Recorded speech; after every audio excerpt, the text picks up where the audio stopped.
Good afternoon or evening, everyone. Welcome to the Top Tier Outlook. We do this show every Sunday to get a jump start on the week ahead. We'll take a look at the open. So the Asian session has just now opened at 6 p.m. Eastern. We're going to take a look at where we are in a very early look at the week, as well as what we have in terms of different events coming up this week. It shan't be a boring one. So first of all, let's talk about the first thing we're going to deal with. This morning in Asia, right, it's 6 p.m. on the East Coast of the U.S., but this morning in Asia, the S&P has opened up at 56.89. It doesn't mean that that's where we're going to be, but it just continues to, there's 2 points here that we need to talk about as to where we are. I think there's 2 ways also. Let's talk about the 2 points. I'll talk about the 2 ways we can look at the market. And if you get these right, it's going to make trading a whole lot easier. And I emphasize trading. I don't mean 6 months from now, 6 years from now, even 6 weeks from now. Most of us are trading with a 2 to 10 day time horizon. So let's embrace what it is we're actually doing. All right, so let's get to the first point. 1, we're in chop. So anytime any symbol is in chop, like the S&P is right now, there we go. See? Now, where we are right now is ultimately a spot on the chart that tells us what? It tells us where resistance could be.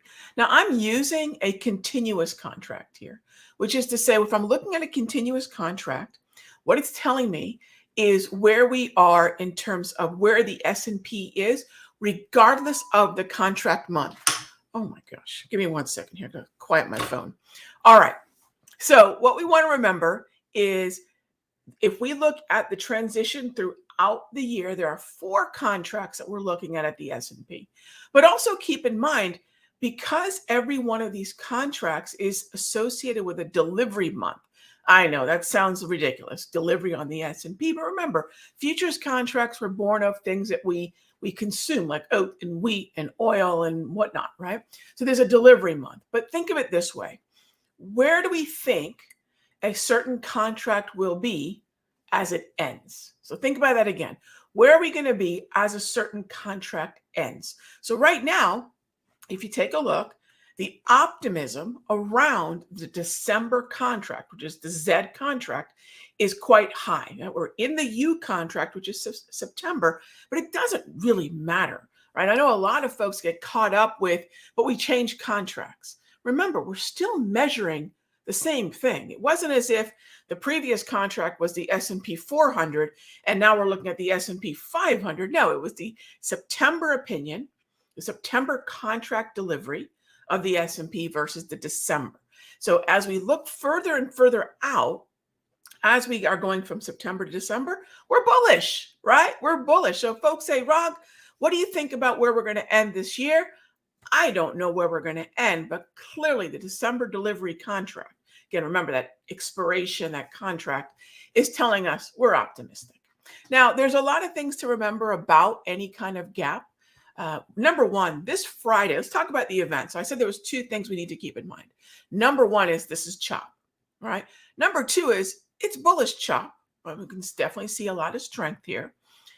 There's a chance that obviously, as we get to what's known as overbought in a choppy environment, how often do we hear overbought and oversold? Well, it's great languaging, but it's specific only to, right? It's specific only to chop. So the way I look at something that's oversold at support or overbought as resistance, I never really consider that in a trend because trends are inherently imbalances. So the 2 things we're looking at is a lot of bullishness, but we're at the top of the range in a choppy environment. So am I a bear up here? No, I'm cautious up here, right? I'm cautious here. So take a look at the previous resistance levels. We have a high.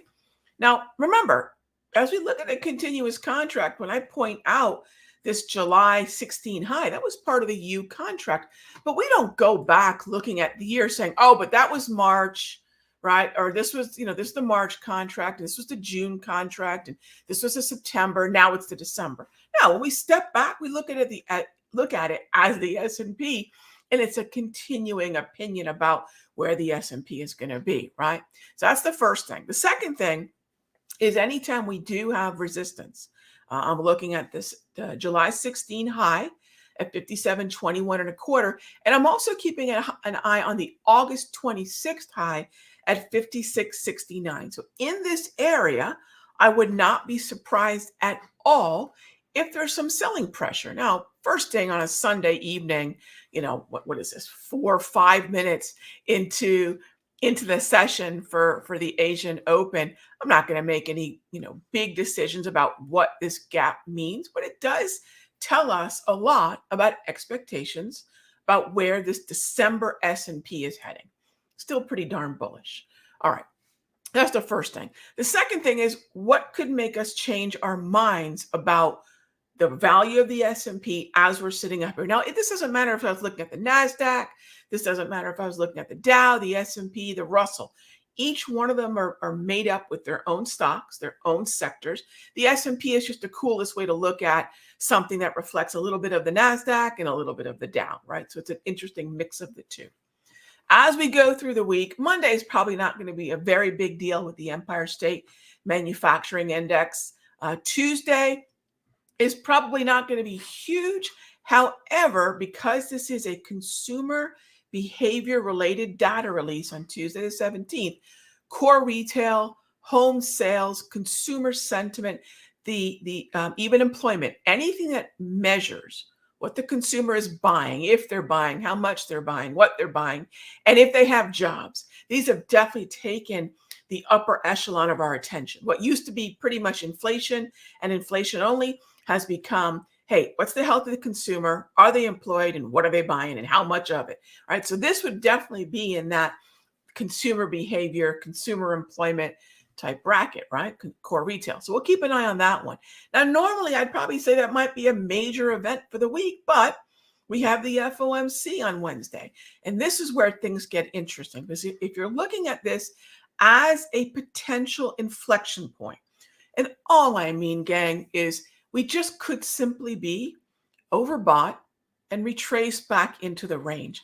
Now, I cannot emphasize enough the lunacy of looking at this high and predicting that we're going to go to 5,100 or 5,000. How about if we make a retracement about 50% of the range? We'll take a look at that. Folks call it a half back. I'll look at it at a 50% retracement of the current range. If we hit 5,400, well, it's near-term support. It's support that we bounced off of this month, right? Okay, so let's look at it within the framework of where we've been before we start painting way outside the lines. And remember, there's a whole business dedicated to painting outside the lines and putting together scenarios that are horrifying and scary and everything else. It's there to grab your attention, right? Because if these folks had any clue as to what they were talking about to begin with, they'd probably be telling you, when they weren't busy trying to scare you up here, that we should be buying the dips for most of the previous 8 months, where 5 of the 8 have been bullish. What a concept, right? Okay, so we know we're in chop and we're at a specific inflection point. Now, what could trigger the psychology of selling, or frankly, more buying? That comes to a head on Wednesday. So on Wednesday, we have the Fed funds rate, right? On Wednesday, you can see here, we're going to finally get that result on the decision. And there was a lot made, a lot of hyperbole on Friday about the fact that the 50% basis point expectation surged. This doesn't mean we're going to get 50 basis points or half a point cut. It does mean, and this is kind of confusion, this is not good. I would be far happier going into Tuesday's close, Wednesday's open, with this 500 to 5 1/4 column, the tallest, and over 80. Why is that? Because that would have been certainty. Once either one of these columns gets over 80, that can usually be considered fully discounted. So if you're wondering, how do we measure expectations around the Federal Reserve's decision on Wednesday? This is it. This is uncertainty, gang. It's a coin flip. Right now, Fed fund futures are saying that pretty much 50% we get a half basis point cut. It's 25. It's 50% we get a 25 basis. This is the Fed's nightmare. This is not what Jerome Powell wants to wake up to this Sunday evening or Monday morning. This is not what he wants to take a look at as the markets are waking up, because now he's realizing, oh gosh, right? They don't know what we're doing. And it's his fault. It's their fault. 100%. They create their own problems, but they basically put themselves in a situation where the investors and traders out there are saying, we don't know what you're going to do. We know you're going to cut. We just don't know how much. Problem is 50% of the folks are expecting a half point. 25% of them are expecting a quarter point. If we get the half point, it's a double-edged sword. Why are they cutting half a point? Is there something they know that we don't? How bad really is it? That's exactly what will happen about 5 to 10 minutes after the jubilation of the half point cut. Oh, wait a minute. This could be bad. I mean, they're reacting so much. Clearly, there's a lot going on under the surface that we may not know about. And there'll be a slight concern even with that kind of cut. It would be far better if we just get the quarter point cut. If this column by Tuesday's close or Wednesday, even noon, is up near 80, where folks just say, look, let's just expect the quarter point. And then that is what the Federal Reserve will give us. That's going to be far easier. If we're still in this 50-50 area, come Wednesday, it could be very volatile. And that volatility is going to be what? Well, if you've got a lot of folks expecting a half a point cut and they get a quarter, what are they going to do? Buy? No, they're going to sell, because their expectation, their response to that was to buy bonds, buy the S&P, buy the NASDAQ in this expectation of a much more dovish reaction, right? Favoring lower rates. That's dovish. If we get that, that's going to be where we get the pullback, right? That would make perfect sense. That would be a catalyst. The 25% cut would probably trigger, if expectations align more clearly to it, a buy the rumor, sell the news. Now, does this mean collapse, crash, bear traps, or whatever people are talking about? No, it just means we're in chop and we're overbought. And we finally reached a point at which it makes sense for folks to either take profit or not be as bullish in the near term about new highs. That's it. That's it. So some of this gap could be that look at the Fed fund futures, where that 50% expectation has surged at the later part of last week, which really, frankly, is not what we want. Because now the Federal Reserve is thinking, what do we do? Either we're going to disappoint a huge bulk of the investors and traders out there because they're expecting a half and we're only going to give a quarter, or we have to give them their half, right? Do you see the confusion? And that's where we are. And when we look at, here we go, when we look at bonds, same thing. Remember, gang, we're going to be rolling over on bonds, but I don't make a big deal about rollover. I want to acknowledge that options expiration, triple witching is this Friday. It's the end of the quarter. So this isn't your garden variety OPEX. This is the big one. It's the one we get 4 times a year. And there's a lot more volatility usually associated with it. But bonds have been continuing to climb higher. Bonds are up a little bit, right, this morning. And bonds moving higher actually indicate lower yields. Lower yields are what you get when the Federal Reserve cuts rates, right? All right, what's another place to measure? The 6E. 6E is also going to roll, right? So roll meaning before the contract actually expires, before the contract is done, which is going to be Friday, the traders and investors, they leave the old September contract and they start trading the December contract. Okay, that's all. That's all that a roll is. It's what is the sentiment associated with September and what is the sentiment or opinion associated with December, and the chasm is the roll. But at the end of the day, really, when we look back over the year, we're not parsing between, oh, this was the March, this was the June, this was September, we're not. At some point, it's just the S&P. But there's a much more intense view of it at the roll, because a lot of folks look at a roll and say, well, we need to close the gap. We don't have to, right? This notion that gaps must close and gaps must close immediately is actually wrong. They could close. We don't know when they're going to do it, but it leaves this hole in the chart, like a window that's open that wants to be closed. The timing of it, nobody knows. But what we're trying to look at is the calendar to say, well, if there is a catalyst to want to close that window, what would it be? What would the catalyst be? And I'm pointing out some of the ones that would do it. Obviously, FOMC, with the confusion going into this week, would be a big part of that. All right, so we get past Wednesday, right? And the sun still rises and the earth is still spinning. I know. And we get into unemployment claims. Not as big a deal. It's a weekly number, but there'll be some volatility. And then come Friday, we get a little bit more FOM speak and some ECB speak. So clearly, when you look at the week, it's very much about Wednesday. It's really about what is it that we're ultimately get, but more importantly, it's really about where does this particular graph, the September 18 target rate probability, where is this sitting into Tuesday's close, into Wednesday's open, and in front of the 2 p.m. Eastern decision? We'll have to keep a really close eye on this. And that's where we are right now. Choppy market, up near the highs, could be overbought. And if there's a catalyst for whether that's the 6E, whether that's the ES, whether that's the YM, to sink back down into the range, we have a reason for it. And what we're seeing now is the difference between where September's contract was and frankly, the optimism for now around December's, where the only reason December is a gap up is because traders do expect the December contract to continue to be strong and stronger than the September contract was. That's the difference between December and September. All right, so let's take a look at some questions here. And I think that covers a lot of the questions that I saw coming through. What would be potentially creating a little bit of a pullback? What that pullback could be a 50% retracement of the current range. It could be a retest of 5,400, right? We just don't know. But we want to look at what it could be. And I like to split ranges in half. And then I like to look at the support of the range, because the range tells us where price has been. And if we can associate, by the way, some volume with those ranges, even better, even better. But we'll know that as we progress through the week. So ultimately, when I'm looking at what we have open, and I'll share with you, these are the positions that we have open, right? These are the open positions that are swing trades in the sector secrets mastery. And we closed that IBM.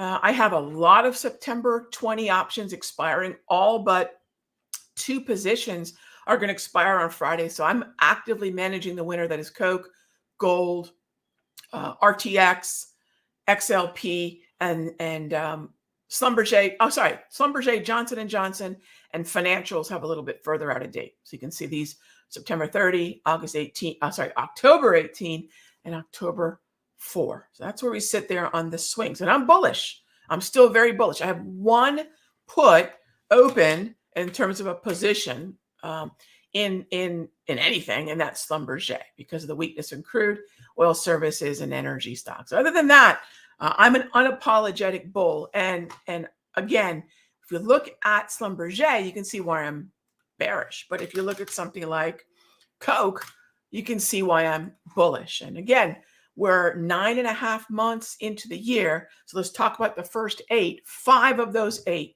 were bullish months. We haven't really had any bearishness in terms of a longer term trend this year, except for when there was confusion about what the FOMC was going to do in terms of rates.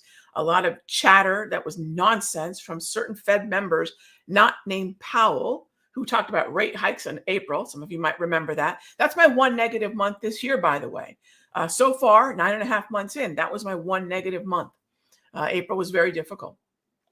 You might say, Rob, was August bad? No, August was actually terrific, because we were in mostly staples, utilities, Coke, things of that nature. And when the concern with the yen crisis came around and the carry trade, right, defensive stocks did just fine, as you can tell.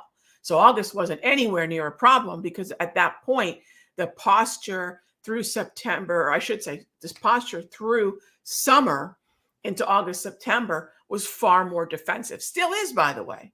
XLU, XLRE, XLP are still at the top of the list in terms of strength. And by the way, GDX is up there with it. And we are gold bulls in the mastery as well, playing the long side of gold, playing the long side of miners. And we're looking to start playing Newmont mining specifically. So if you want to put those on your watch list, I would definitely keep an eye on those. All right, so I see a lot of the questions about the Federal Reserve. Line watcher, Emanu, yeah, that's exactly what I'm expecting. That's what I'm watching. All right, Sandhu has a question about CRWD. That's not a name that I would put on my watch list, Sandhu. As far as what my thoughts are in CRWD, it's in the bearish hemisphere. It's not particularly strong at the moment. I would keep an eye on some of the support and resistance levels there, but I don't have a setup here. But I think more important than that, Sandhu, of all the things that I could trade, This is what I always ask myself. It's the process we go through in the mastery of all the things that I could trade, of all the futures contracts, currencies, indices, treasury, stocks, ETF sectors. Why would CRWD, why would any symbol deserve my attention and my capital? And usually it's going to be because it's clearly bullish or clearly bearish, that I've got a healthy trend, and then that trend has alignment with the index sector stock or the commodity sector stock. And I can't say CRWD would end up on my list for that reason. But I would keep an eye, if you're looking at the long side, maybe keep an eye on the 243 level for support near term. All right. Gone to Earth asks, what helped me overcome the fear into getting into a trade? Preparation. Gone to Earth, preparation and making my own decisions.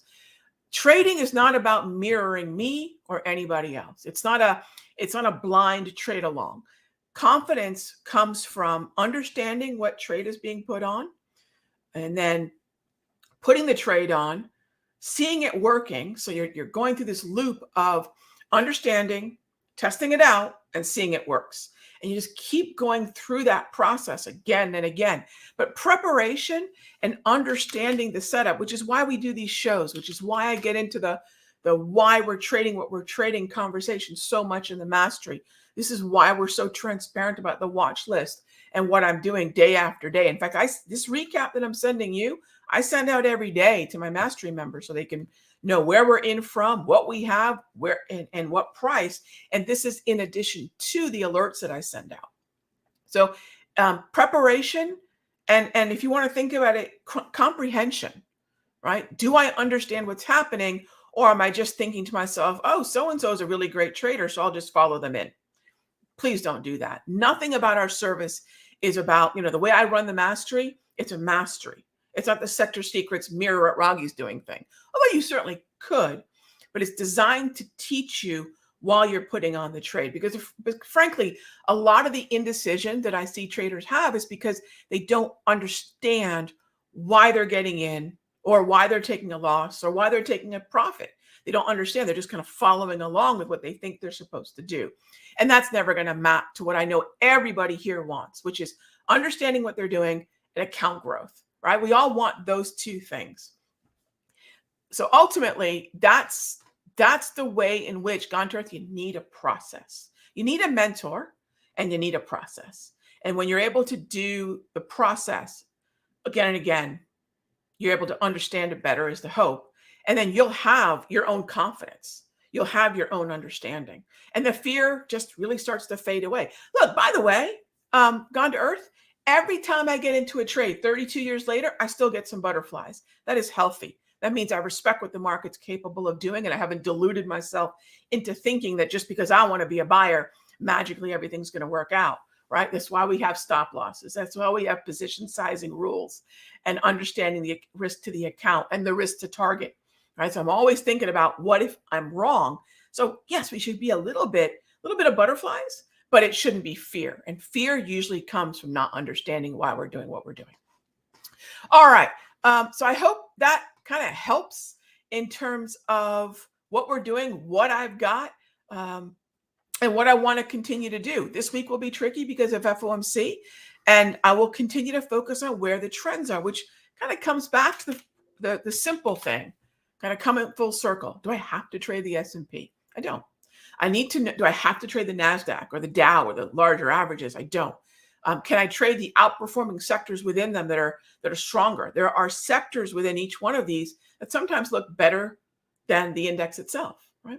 There are also sectors that have nothing to do really with what's happening in the NASDAQ, the S&P, the Dow, the Russell. And these are commonly known as the defensives. And I would throw gold in there as well. We don't have to trade the S&P. We don't have to trade NVIDIA. We don't have to trade Tesla or Microsoft or any one of those magnificents. In fact, I'll even say that's not where the winners have been.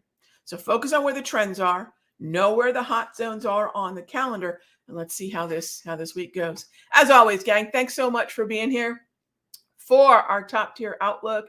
If you want to see what we're doing over in the Sector Secrets Mastery, you can check it out over at sectorsecrets.com. And if you haven't already, pencil in September 24. September 24th, 8 p.m. I'm going to walk you through the trades we've been putting on in August, the trades we've been putting on in September. I'm even going to walk you through some of the SPX testing that I've been doing for 6 months as we add that into the Sector Secrets Mastery going into the last few months of the year.